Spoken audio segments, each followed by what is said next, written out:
Adam, HOLOSUN has a lot out this year, and there's a lot of people trying out all your products, and it looks like you have quite a range, even beyond this, but this is what you're able to show us here in just a few minutes. Walk us through. Yeah, so we're happy to have you guys here at the booth. Nice to be able to hang out with you guys again and go through the product line with you.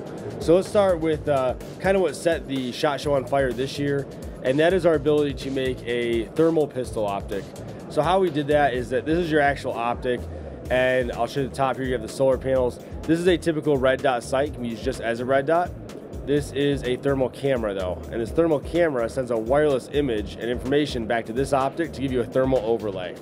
So together, they work together to provide that thermal image. This is also a white light as well. I don't want to blind the camera, but a white light. But again, together they're doing that. So this is a proof of concept. It kind of shows what we can do, and it really goes a long way to show exactly where HOLOSUN will be going and what we're capable of doing in the future. So this would be mounted below the barrel, and this would be mounted above the barrel? Yes. And they'd be talking to each other? Yeah, there's multiple configurations you do it in, but obviously it's called the DPS, or digital pistol sight. But obviously you expect to have it kind of down here and kind of up here, and they just send the wireless information back and forth to each other. It is something you're getting demand from on the consumer side or on the military side, law enforcement? It was a proof of concept, kind of to take the thermal and shrink it down a little bit. But there have been a number of people asking for something a little bit smaller, able to mount in different formats, and this kind of gives you that option to do a lot of those things. All right, thank you. Yeah. Then we have the DRS digital rifle sight, and we have a thermal and a night vision version. The night vision version is about $1,000. It's currently shipping now. The thermal version is about $1,600, and that's shipping in 2 to 4 weeks. You have two 18350 batteries mounted here on the side. Really cool part of this is this has a ratcheting system to open the battery tray and close it, so you don't have to have any kind of tools necessary to do that. And you don't have to dismount the actual... You do not. Nope, comes right out the side. This can be used as a regular red dot.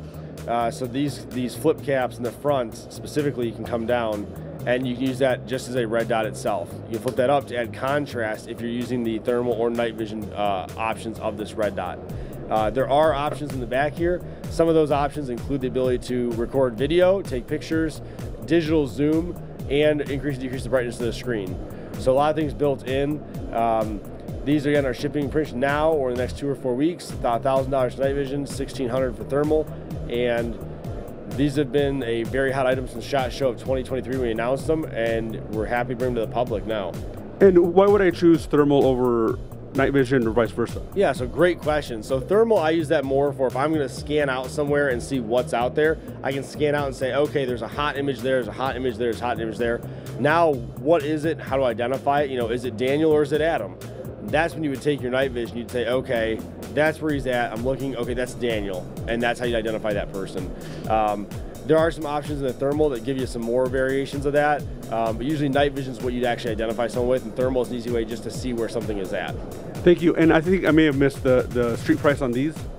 We don't have one yet. It's more of a proof of concept. Oh, that's right. And so they haven't been doing release dates or pricing on that. I'm sure the internet will make one up anyways, though. So I'm sure there's something out there. Yeah, well, start a bidding war. Right. The The other really cool thing that I'm really excited about is our new Iris, and that's our laser aiming module.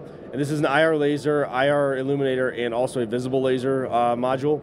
And one cool thing with ours is that this little guy here is a slider switch, and that is how you increase the flood of the IR illuminator. In the past, you had to kind of take your hand off, come back here, fiddle with something, and then go back to what you're doing. This allows you all those options without having to take your hands off your firing your rifle, in this case. There's also a manual override back here, so you don't have to use your tape switch, but you do have a tape switch in the rear. There would be a crane switch, your selector here on the side. Everything is very low pro mounted to the Picatinny rail, and this should launch in Q2 of this year for around $800. Thank you. And finally, yeah, and then we have the HOLOSUN Raid flashlight. I'm really excited about this one, and the Raid is 80,000 candela, 1,000 lumens. It has a 650 battery inside that can be charged by taking it out and charging it, or by using the magnetic charging here on the side. You also have a pick mount and an M-lock mount attached to it, or options for it, I should say. And you can take this off and use scout mounts as well, or take it off and just use it as a handheld light. There's 2 end caps. One is a pressure switch like this for your thumb. There's also a crane switch one as well, so you can use that mounted on your rifle. What is a crane switch? So crane switch is just the kind of industry standard plug that goes in the back that leads to an external pressure pad. And so you can use that with these as well. Should be launched in Q2 of this year, around $180. All right, and I think what what I hear from law enforcement is sometimes they can't get enough light, so is probably more than right. Yeah, it is. We actually had someone hit off the table earlier today during the interview, and it blinded the camera and offset all the white balances. So it's a bright light. All right. Well, thanks for not doing that to us right now. One last question is: someone like me who has an astigmatism, I have the hardest time looking through sites from any company. This seems promising for someone like me that's a camera with a screen on it. Yeah. Is that kind of, we're moving more towards that, maybe a little for those of us who are out of the party? Yeah, so in this case there is the ability to have just a red dot showing through here, but there is an aiming device located on the screen. So yes, you would not have astigmatism with that likely, and you could use that itself. Some of the other options with the technology we're using and with some of the red or green has reduced astigmatism for some people as well. But it depends on obviously the individual user for that as well. All right, Adam with HOLOSUN, thank you so much. Thank you.